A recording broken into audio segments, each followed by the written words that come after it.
Merry Christmas Eve. We are officially less than 24 hours away from the biggest drop in Netflix history. Stranger Things Season 5, Part 2 lands tomorrow morning, and if you've already watched episodes 1 through 4, you know exactly why I'm stressed out right now. That cliffhanger in episode 4 changed everything. The board is set, the trap is sprung, and I have a feeling we're gonna lose someone major on Christmas Day.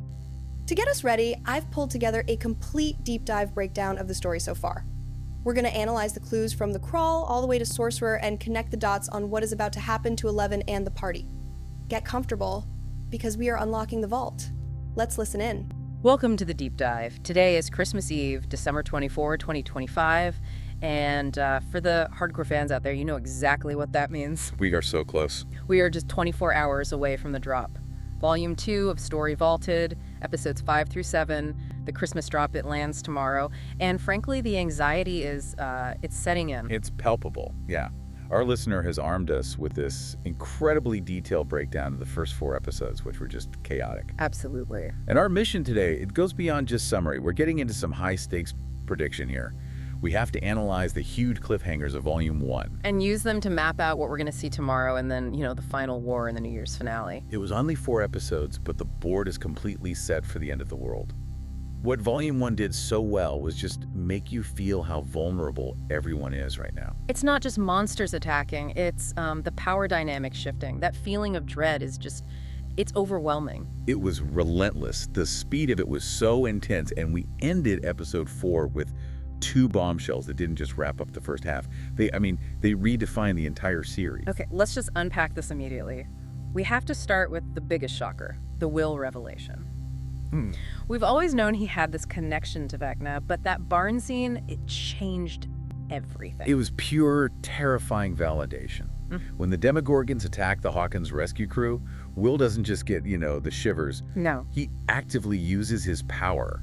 We see him seize control of them, and the visual horror of it is that he's twisting their limbs, cracking their bones. It's Vecna's signature kill method. Exactly, and it ends with the nosebleed, the collapse. It's a perfect mirror. He saved his friends, but in that moment, he became, a mirror image of the villain. The sources confirm this isn't just basic psychokinesis. This is direct manipulation of the hive mind. Right, and this connection, it's traced directly back to 1983 when Vecna first infected him. The source material basically labels Will his first test subject. For years, we just thought he was an antenna, a receiver. And now he's a transmitter. Yeah. His strength, it came from embracing what Robin had urged him toward, his inner self. But the dangerous part is that he's found a switch to the hive mind that only he can flip. And that's the terrifying part, isn't it? Is this power a controlled weapon, or is it a sign that Vecna has been cultivating the perfect secondary vessel this whole time? It is the ultimate double-edged sword heading into tomorrow. And we need to hold on to that idea of duality, heroism versus villainy. Because it contrasts so sharply with the other major cliffhanger. At Dr. K's military base, yeah. This is where it gets really interesting. So while Will is going full psychic powerhouse in Indiana, Eleven is confronting Dr. K, the new Brenner, at the Max Z military zone. She's using an injured Hopper as leverage, and she busts into Dr. K's memory vault and finds the military's biggest secret. They were hiding Kali, number 8.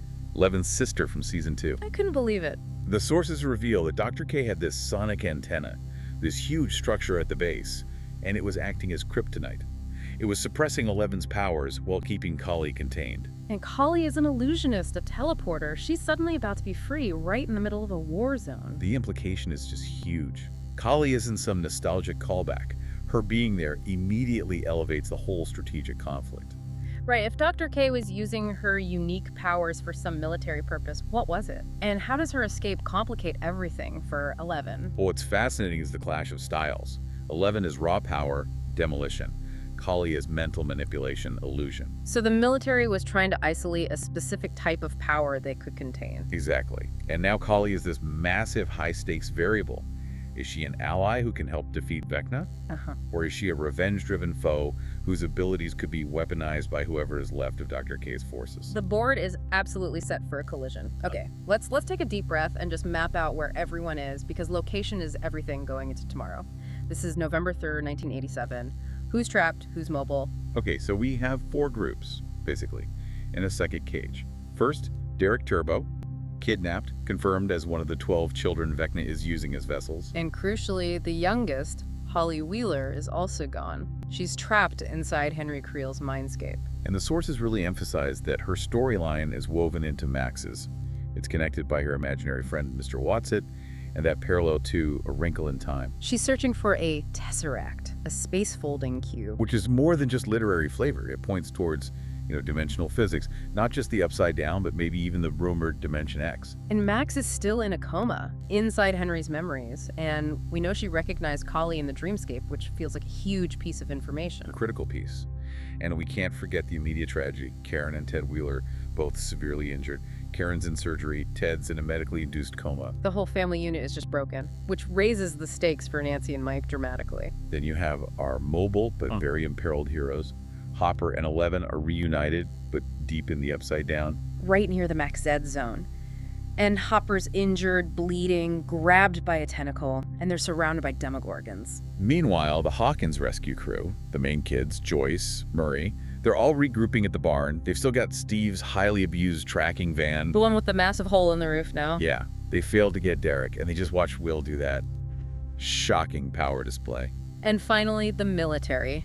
Dr. K's forces are just being slaughtered at the Max Ed. Their goal has shifted from studying psychic powers to just eliminating 11. And maybe using Kali as a last-ditch desperation move. So, with all that chaos set up, let's just jump straight into theory crafting. 4 episodes before the finale, the Christmas drop has to deliver some immediate action. We absolutely have to start with Will Byers. We touched on his new ability, but let's dive into the implications. Robin's analogy about the Mind Flayer's particles being like radio waves. It suggests Will is now broadcasting on Vecna's frequency. He is the only one confirmed who can actively get into Vecna's mind and see his targets. If they're trying to find the other 11 kids, Will is the only map they have. But here's the problem. If using his power mimics Vecna's methods, aren't they just risking turning Will into the new monster? And Joyce is rightfully terrified. She remembers the last time he went too deep, Vecna almost killed him. That's the narrative pressure point. The team needs him to use the connection, but the trauma of it all ensures he's the perfect secondary vessel. He could sacrifice himself, or worse, betray them without even meaning to. The writing is on the wall. For the next 3 episodes, Will is either the ultimate weapon or the ultimate sacrificial pawn. If we shift gears to prediction number 2, the whole Collie-Max-Holly connection, that offers a totally different kind of solution. Cully's a master illusionist, a teleporter, and she's just been revealed at the nexus of this military monster war. Given the carnage at the base, she's going to escape. The question is, where does she go? I mean, she could run into 11 and Hopper, but I think the more interesting move is for her to go into the mindscape. I agree. Especially because Max recognized her inside Henry's memories. Collie's whole power set is about defining reality inside the mind. And Max and Holly are trapped in a psychological prison, one enforced by Vecna's illusions. So could Collie's illusion powers be the specific key to pulling Max out of the coma? What about Holly? She's looking for a tesseract, this dimensional folding technique. Collie can teleport. It feels like a perfect match. This is the core hypothesis. Collie's mental manipulation is the antidote to Vecna's mind control. 11 is brute force. She can't do delicate psychic surgery. So Collie could enter the dreamscape, use her powers to create a mental tesseract, a way to fold space in the mind, and pull Max and Holly out. Exactly. It provides the mental solution that complements 11's inevitable physical one, which is destroying the Mother Gate. Which leads us right to prediction 3, the ticking clock. If we connect this all together, the tension is just, it's unbearable. 4 episodes left. A major character death is statistically overdue. And the character drama is focused so heavily on Nancy's vulnerability, her parents being attacked, her strained relationship with Jonathan. I have a really, really bad feeling about Jonathan. The source material notes he's carrying around an engagement ring. Oh yeah. He's hesitating to propose because of college and distance. That is the textbook definition of a death flag trope. It's not just a trope, though. It's a narrative device. Jonathan's current arc is kind of stalled.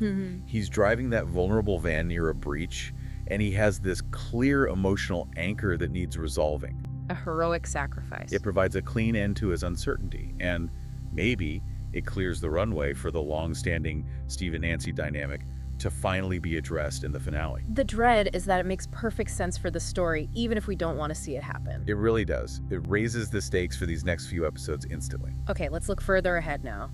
beyond the Christmas drop, into the New Year's finale, episode 8. What are Vecna's final moves? His full plan is confirmed. He's kidnapping 12 children. Derek is one of them, to use as perfect vessels. He isn't just killing, he's collecting. He's preparing to reshape the world with these 12 hosts. And we have to come back to those dimensional clues, the Tesseract and A Wrinkle in Time. Vecna isn't just merging the Upside Down with our world. No, he's attempting to use space folding, multiple dimensions, to finalize his attack. That's where Dimension X comes in. And the key location for this is that massive organic meat wall. Dustin calculated its center is Hawkins' lab, the Mother Gate. That wall has to contain the gateway. The final confrontation has to be the destruction of that wall and its portal, a massive physical battle. But what stands out to you, for me, it's the potential for a narrative flip. The source material suggests this contradiction in the lore.